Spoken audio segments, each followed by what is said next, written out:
jedhamu dhalataa Aggaarooti. Swiidinitti ajjeese. Argiteetta ijaan. Maafan agar. Maaliif tere gaafas waggaan magan tees. Ammaanan eeggadhe ka ammaanan eeggadhe. Eeshii eeggisi caalaan bultumee Oromiyaa keessa garam deeme Ameerikaa moo Jaarman jira. Jechuun amma rukutamee hafe miti fuulduratti immoo sadarkaa ajjeesuu isaa kanatti najjeefnu guyyaa tokko zakararraa murree guyyaa tokko gurrarraa murree gaafa ajjeeftan fakkaata. Ilaali waan sitti masitti waqtii keessa dhala keessan. Odaa caalaa bultumee ajjeesuu jettuu bikee duuba. Akkanatti deemu. Amma yoo dhugaa dubbanne dhugaas namni fudhatu dhugaa dubbachuudhaaf alagaanii gumaa nuuf baasu jechuun dadhabina. Garuu caalaa bultumee abbaan yaadawu nu akka jimmaatti garuu dhaamuusaa barbaadaa jirra. Akka jimmaatti akka bubaayeen osoo hin taane akkuma jimmaatti. Warri caalaa bultumee gaabbiidhaa fi waan argeensimate qubattoota dachee shanan gibeerra jirtu warra nuti isinitti himaa jirru warra Oromoon ta'in dhiinni Oromoo jalatti hin dhagaafnetuyyuu biyya keenya fidan irraan kan hafe nuti warri akkamitti akka Massa'idiin hin ajjeese beennu yeroo eeggataa jirra malee gumaarraa baafannaadha. Yoo inni du'ellee warra waan kaadhessuu jedhe isaan jiru. Addatti Jawaar Mahammadiyyuu kana xiyyeeffannoo jala galchine jirra. Isii kana quba qabaadha. OMN'dhaan akka inni hin gabaafamne godhee ture waan ta'eef. Tariitii gurbaa sanan beektanus ta'a. Egaa warra 2018 asii qabsoodhaa fi Oromummaa baree wajjiniin yaacaa jirra. Waan Mahammad Sa'iid godhame sana akka inni gadi baheen dubbatamnee fi shoora olaanaa taphate OMN'n yeroo sanatti. Kanaafuu caalaan rukutamee ummata jimmaata akkana jedhee jettanii warri kana quban qabne baay'ee isaa keessa seentanii dubbiin borcina. Caalaa bultumee cubbamtu kashalabbe iddoo argite dhaabbattu takka woboo keessa dhaabbatti takka charchii keessa dhaabbatti takka biltsiginnaa keessa dhaabbatti takka raayyaa ittisa biyyaa keessa dhaabbatti namni akkanaa jiraachuuf hin taatu. Jiraachuun nuti siyyuu sirrii miti. Ashqaabaariin akkasii. Isii kanaaf dubbachuun sirriidhuma iyyuu miti. Yoo nama akka kanaatiif bakka qabaattanii kan kanaaf walloltan taatanii kan biraayyuu isiniif hin nagaa kan isin ittiin walloltan. Waan akkanaa fiduu barbeekamnee isin aan fiduu dhabuu adda baafachuu dhabdanis waa baay'ee isinitti gadi kennaa jirra. Dubbiitis ni galaan jiru. Abbo Maaher mucaan sun ajjeesuudhaaf caalaan bultume ragaa maaltu jiraadha jechaadha malee dhuguma ifaan ifatti ajjeeseera. Rakkoo wallaaluu keerraa kan ka'edha bar. Caalaa bultumee 2019 wanni kun ka'ee araara jedhanii gumaana kaffalamu jedhanii bayyanoo sanbatoo fa'aa waan sana keessa seenee araaraa na dhumuu jedhamee fakkeessaniitiyyi biyya galchan. Deebisanii mujimmaan geessanii akka waan dubbiin dhumee godhaniitiyyi biraa deebi'an. Caalaan bultumee kana godheeraa jettee reef lafaa kaaftee gaafachuu deemtan. Warra abbootii gadaa jedhamu iyyuu dubbii kana fixuu qabna jedhanii gaabbii uffatanii waa meeqa godhanii dubbiin irra dibamee dabarfate hin agarree harragaa warri waa kana hin beenne dhufee waa haasa'uu barbaada. Lakki caalaa bultumee irraa gubaa hin baafanne sanuu akkaataa itti caalaa bultumee gurbaa kana ajjeese biyya lafaa kana irratti waan ta'e dabarfatee miti. Ituu inni kadhatu osoo inni maal balleesse jedhu viidiyoo sana feesbuukii jala galee amma ilaale akka inni ajjeese. Takka mataa waraane takka duddarra ejjete waan alagaan naman goone godhe ajjeese. Isin garuu quban qabdan. Yeroo sana keessa qabsootti ture yeroo qabsoo keessa turedha kan nama harrayyuu koo warra nyaabataanii koo waraanni koo akkasuma gochaa jiru bara. Mahammad Sa'iid kana waan inni ta'e isin beektan artistii jabaa fi nama sirba caalaa bultumee miti Hacaaluu Hundeessaa biyya itti salphatu inni sirbine nama sirbeedha. Waa'ee raayyaa, waa'ee qobboo, waa'ee kombolchaa, waa'ee walloo lafa Oromiyaa kana bakka artistoonni tokko irraan dubbatee sirbeet inaafaa kanarraa kan kaate ajjeefte. Nama qoosaa miti bar namni si ajjeefte. Artistii jabaa laala amma akka jimmaatti nuti artistii hin qabnu. Yoo dhugaa walitti himne ta'e waan bukoo keenyaa dubbataa dhuma deemna malee immoo akkasumaan lafaa kaaneen dubbannu. Warri artistii jedhamte jimma keessaa gadi baatu waa'ee bunaa, waa'ee ekeraa baaramtuu baajii faarii fi waa'ee jaalala malee jibbaan beennu kana sirbiti. Gurbaan inni kun addatti sirba qabsoo Oromiyaa guutuu laallatu nama sirbee lafaa qabu. Nama kanayyii itti yaaddee ajjeeftee jechuudha. Nyaaphaa jechuudha caalaa bultume. Nyaapha taate ajjeefte malee nama mucaan amma ol seenee waa'ee caalaa dubbachaa jiru sunis dhimma dhuunfaa ofii dubbachaa jira. Namni tokko akka nama dhuunfaatti nama tokkotti aaree waa wayii dubbachuu danda'a. Garuu uummata Jimmaa bakka bu'eetii miti. Uummata Jimmaa bakka hin bu'u.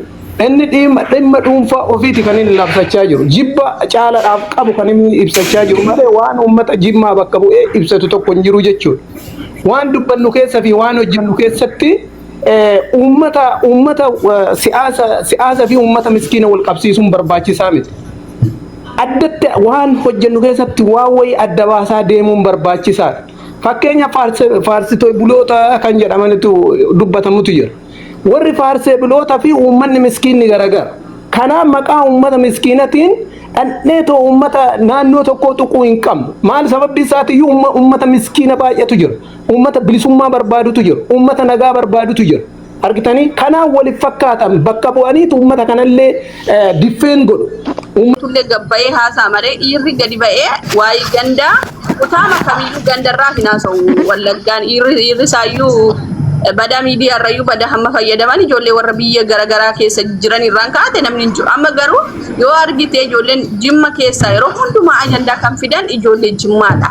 Yeroo hunda waa biraamoo aadannoo isaanii tokko immoo yoo argitati mucaa Jimmaati yoo taate aadannoo ijoollee unutu sin bushaa jira ganaa sin raggannee sin akkas sin goone ganaa gadi sin qabne bikkiitti sin galchine sin bulchinaa jiru. Namni biyya horkaatii qabu tokko of jala qaba biyya sana hunduu jala jira. Kamtu jala jira Finfinnee bichaa qabatee har'a biyyi Jimmatti sababa dhalateef Jimmaa awwaaya biyyi naasoo awwaaya biyyi keessa nan galchuudha amma beeyte awwaaya mootummaa keessa nan galu mataa kiyya hayya qome waa ijoollee hayya tati qoy mi adirake sanyi qoyna kanaaf iyyuuti magaalaa Jimmaa keessa har'a warra feenesii warra miidiyaa sooshaaliirraa fayyadamaniif ta'e malee Jimma keessa abiyyiin warra baadiyyaa Jimma keessaaf nama ta'eefi tokko hin qabu. Oromoon baadiyyaa keessa jira Jimma keessa. Magaalaa Jimmaa keessa kan jirtu hundi isheeyyuu kuulloodha ifama naa godhe. Baadiyyaa keessa kan jiru Oromoodha Jimma keessaati. Si galte ganda gandarraa fi qabalee irra kan jirtu Oromoodha. Isheen immoo akkamitti akka jirtu milishaatiin akka isheen hacuucamtee ajjeefamtee sagalee dhabaa jirtullee Jimma keessa ni beennaa jechuudha. Si galte kanaaf ijoolleen Jimma as ba'anii waan akka uummanni sun bilisummaa qabuutti dubbachuun isaaniillee dogongora guddaadha. Kanaaf kuulloo jennee kan nuti kuulloon Jimma keessaati kan rakkoo guddaa godhan kanaafidha jechaa jirra malee uummata kun jiru. Oromoon rukute, Naftanyaan rukute, eenyu dabadabeen Abiyyi dabadabsiise, Abiyyitu rukuchiise, Abiyyi moo nama safaarse malee hin jaallatu biyya sana keessatti jaallatu jibbitu. Nama isa faarsee buluudha kan inni barbaadu. Caalaan bultumee otoo isa faarsee isaaf sirbee halkanii guyyaa waan inni jedhee caalaa bultumee eegduu kumaatamaatiin mana isaatti naannessii fi eessisaan Abiyyi. Si galte caalaa bultumeen garuu jireenya dhuunfaasaa jiraachaa jira. Siyaasa kam keessaa iyyuu ba'e kanaaf ajjeessaa jira jechuudha. Abiyyiin jaallatu jibbitu. Kanadha. Namni biraan carraa fudhadhaama. Okay, galatoomaa hundi keessanuu garuu asuma irratti kun arrabsaa malee Wallaggallee ganda isaan arrabsina Jimmallee ganda isaan arrabsina maaliif gandicha keessa namatu jira gatii ta'eedhaaf akkanuma isin Oromoo kutaa 11 dhiifama. Assalaamu alaykum nagaan jiraadha. Irratti gaafa akkanatti taasisanii garaan keessa si'aara.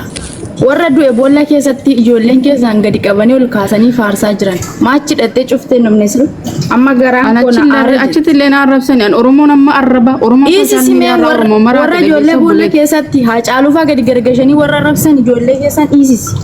Deebisee moo namni keenya nama tokko waan tokko dubbatan an of kofana bakka bu'e garuu dhagee aga buletti kiyyaawina dhaggeeffadhu uummata irratti dubbataa dhiifamallee isin irratti dheeressan an ofii kiyyaaf waa'ee gandaatiin dubbannaa isiniin dubbadhe isin nagaa dubbannaa malee kutaa jara keenya birallee dhannaa jarrillee na arrabsu innaachumaan isee gabboo beekti an namni na arrabsu haadha kiyya namni arrabsu illee hin barbaadu maaliif uummanni si dhiisee haadha kiyya arrabsa yeroo ammaa kanaafuu nagaan jiraadha. Siifaa galtu dubbii yoo siif galte dhaggeeffadhu yoo dandeesse immoo dubbadhu ofirra. Garuu maal seetan uummata keenya namoonni keenya jechuudha. Iddoo badiin dalagamtetti fiiganiitu akka wanitti dutu jedhu malee Dalaggiin kun eessaa? Eenyutu kana godha? Sababni isaa maali jedhanii gaafachuu wal gaafachuu hin danda'an. Amma gaafa uummanni qeerroon Oromoo Shaggar keessatti Finfinnee keessatti isa kaan mormi citee isa kaan harmi tarsa'ee isa kaan haadha abbaa walitti qabanii intala gidduutti gudeedani gaafsa namaa akkana gootanii namni jedhu hin jiru. Har'a garuu gaafa caalaan rukutamu baga rukutame maan du'iin baga rukutame maan du'iin jedhu. Maa warra xilaata Oromoo ta'an yeroo isaan bira dhaabbatanii fokkeetti kutan maarratti rukuni. Mucaa dhiyoo kana mataarraa dha'anii ajjeesan argitaniittu miti miidiyaarra kan oofaa turan sana. Otuma jarri bira ta'aniiti. Otuma uummanni bira ta'an. Jimma keessatti waan tokko dagatiina. Jimma keessatti carraa nama biraa falladha qo'a nama dubbatu jira. Ila Jimma keessatti mormi irraa cite. Qeerroo Oromoo irraa Jimma keessatti namni gabee ajandaa godhatanii jiran ijoolleen Jimma. Har'a garuu waa'ee caalaa bultumeedhaaf kan lafa dhiitaa jiru kan lafa halkan guutuu irra bule ijoollee Jimmaa. Kanarrallee har'a lafa waan lafa miidiyaa karaa darbaa oowwachiisaa jiru ijoollee Jimmaa. Maaliif gaafa ilma Oromoo tokkorraa Jimma keessatti mormirraa ejjete akkuma uummanni Shawwaa ji'a tokko guutuu gadda taa'e profaayilii godhate uummanni Wallaggaa ji'a tokko guutuu gadda ta'an profaayilii godhatan maaliif sin dhiiga keessaa miti kan mormirraa ejjete sun. Sanyii si'a tokko haasaa konfitadha. Namni biraan haa dubbatu qoy. Takkitti kana yam. Uummanni keenya Oromoo kutaa 11 tuulamadhaa maaliidhaa jechuu dhiisaati.